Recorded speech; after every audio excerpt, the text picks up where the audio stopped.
Hello, everybody. Scott Golden here with the World Class Championship Wrestling Review Series, October 19th, 1985. We're still at the Cotton Bowl. Just 3 matches this week. And we are seeing Kelly Kiniski, who's been here a while. Tommy Montana, who has not been here that long, although his is pretty notable to be on this program. Kiniski, who really has struggled to kind of have a run of note with an early head scissors takeover and works on the arm. Kiniski, of course, the son of Gene Kiniski, former NWA champion. Just a guy who never really had. I think if he'd had a right manager and maybe a bit more of a backstory to him, I think he could have been something, because in the ring he was good. He just never really caught on. Not much known about Tommy Montana, but he manages to hang in there pretty well with the talents that are there. I do like the intensity and aggression of the work on the arm and the arm locks, arm bars, wrist locks by Kiniski in this match specifically. Looks like he's turned up the intensity a little bit for the benefit of the Texas Cotton Bowl show. Sends Montana to the outside on the ground. Montana actually spends a couple of minutes on the ground, on the outside of the ring, shaking off the arm, trying to get feeling back in the arm. So it really does sell that quite well. And the attempted backbreaker victory there. Kiniski, Father Kiniski, on the outside hits a Kelly hits a pile driver and does not get the victory with it because Montana's foot over the bottom rope. Not necessarily a fan of that being how a pile driver is handled. Kiniski comes back in, wants to go completely at it after going out to the floor, trying to get a victory that way, maybe by count out, but decides doesn't want the victory that way. Abdominal stretch by Kiniski for the next several minutes there, and goes into a bear hug. Interesting how Kiniski, the majority of his offense, at least in this match, seeming to be submission-based. Kiniski also does the Tree of Woe thing, tying his opponent up in the corner, and manages to hang him upside down for a few minutes. Big vertical suplex by Kiniski, floats over into what should be a victory, but goes for a big knee drop instead. Usually the knee drop is his ending. 1, 2, and just slides the 2 count there. Amazing that, again, Kiniski, who has been around now at least a year, having so much trouble with Tommy Montana, a relative unknown, backbreaker used and other things. By this point, Kiniski getting frustrated. Also, Montana, kind of fires back a little bit, but finally a victory is attained, and Kiniski gets that victory with another backbreaker. We then go to a surprising title match. Surprising because of who the combatants are, at least to me. Jack Victory already in a championship match for the NWA Texas title with Brian Adias. Oddly enough, we see Victory alongside a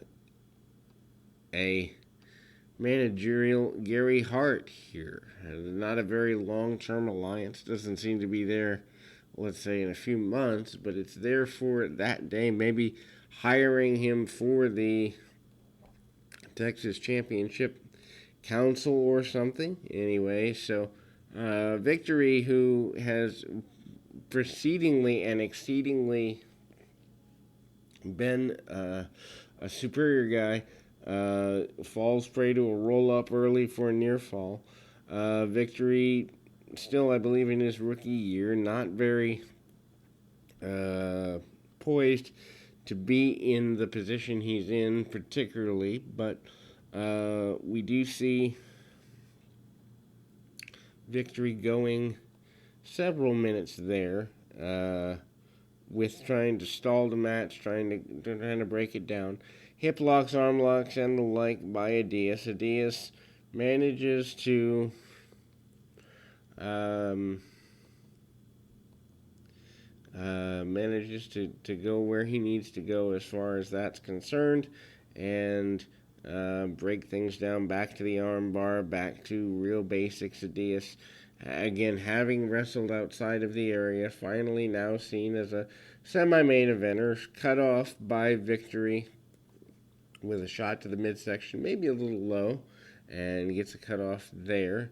Victory also manages to hit a couple of high impact maneuvers, off of, including a body slam off of, be having his arm worked over quite a bit. A second big slam by Victory. Victory makes every move count. One thing he does really well, he'll measure an elbow, take 30 seconds to measure an elbow, take 15 seconds, whatever the case is, and sending home the message that he is deliberate in there, which I think is another lost art. Clothesline by Victory, and 1-2, and a near fall, nearly getting rid of Adias and winning himself the Texas Championship in kind.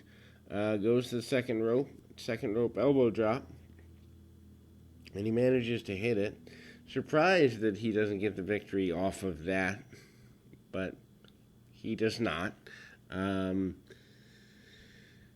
Adias firing back relatively aggressively, assertively, drop kick under the chin of Victory, and goes for the spinning toe hold.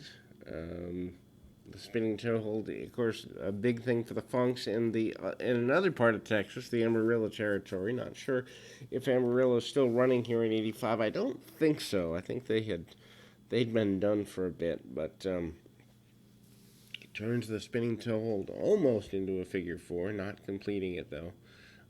Instead, Gary Hart on the outside looking extremely worried. Hart, manages to kind of be rather aggravated by the whole thing. Hart also holding a towel and sees that Jack Victory has completely crumbled. Cannot continue, and the match is over. Obviously, Brian Adias is still your champion, and it is indeed that either from pain or from submission. Adias gets his victory there. Tape fist match up next as your main event. Gary Hart representing the one-man gang against Iceman Parsons. Of course, Parsons and the gang, actually Parsons and Hart's entire crew, having a good bit of history with each other, so this match makes sense. Hard shots in the corner by Gang, early. Gang not going to wow you with any 450 splashes, but he can get done when he needs to get done when the need arises. And we then kind of notice the Gang hit jab after jab. They say rounds in this, and they do break it down into rounds. The rounds are not timed out fully. They say 3 10-minute rounds. Gang barely up and about, sitting on the middle rope for a few minutes there.